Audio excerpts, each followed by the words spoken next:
21st Annual Dynamite Cup. Joe Sposto being joined by Marks Maxwell, and what we're calling here is what's being called technical wrestling warfare, as Dominic Garrini gets ready to take on a man not known very much for his technical wrestling prowess in the last few years in, what do they call him, the Indestructible Idiot, Dale Patricks. Yes, a wild juxtaposition of styles here. Dale Patricks, man who is honed his craft on the deathmatch circuit, while Dominic Garrini, a man with over 100 wins in competition, no Brazilian Jiu-Jitsu, it's rolled up. There was a time very recently, and it's what Dale needs to be careful of, getting caught on the mat by Dominic Garrini, because he does. Oh, look at this.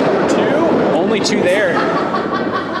Trying to roll out of this predicament. And Joe, something I wanted to get your opinion on here, sort of. Wow, look at that strength. Dominic deceptively a big boy, and Dale was able to get him up with ease onto his shoulders, but now, oh boy, Dale's in a real bad predicament here, Mark. Guillotine choke looks like it might be under the chin from our position here. Referee's got the best seat in the house to check on that. If that's a choke, he'll break that up. And when you think of a guy like Dale Patricks, you think of his recklessness, his willingness to take punishment in order to give it, and you have to ask yourself, how does that lend itself to a matchup against a guy like Dominic Garrini, whose style is predicated on capitalizing on small mistakes and recklessness to catch people in dangerous submissions where he can put you to sleep, collect a bone, as he's known to do. You know, is this going to backfire for Dale Patricks, or could it get inside Dom's head a little bit? Well, I had a chance to talk with Dom before the event, and he was looking forward to this contest, getting a chance to mix it up and say, look at that. Everything that Dale is going for so far, Dominic seems to be ready for it. Having a counter, he's got him here in a modified triangle again, at least from my vantage point. Dom doing his best. He doesn't have the full grip on it because he's doing his best to keep his shoulder off the canvas. And you know, you mentioned about the deathmatch stuff that Dale has done over the last several years. And you know, obviously it's kind of a generalization, but you know, getting hit with the light tube, getting hit with the chair results in pain. At the end of the day, just like being in this hold results in pain. And there's something that Dale does better than anyone else, and that's absorb pain. Yeah, and Dale has really been the most overlooked of the School of Rock students. Maybe because he's not sort of your traditional professional wrestler, but the guy can go, and something he's going to be really cognizant of, and you see it now, is striking with the grappler. That's what he's going to have to do. He needs to create space, but he gets caught right there. And Dominic is working this match very smartly, and by that I mean he's waiting for Dale to make a mistake. He's letting Dale make the first move and just striking when he sees that opening.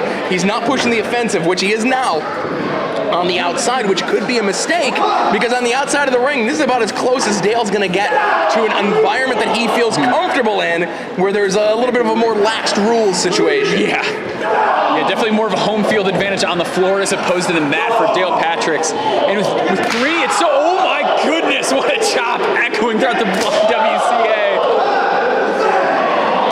With Garrini, it's so tough because you want to have separation, you want to have distance, because if you are in close quarters, he can grab you and grab a submission quick. And he just dropped Garrini on the floor after sending him knee first into that barricade.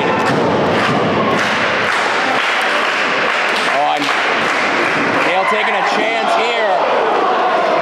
And scores, taking out Dominic on the floor. Referee doing his best, trying to get both men back into the ring. I would assume a 10 count here on the floor. That separation, just what Dale Patricks needed.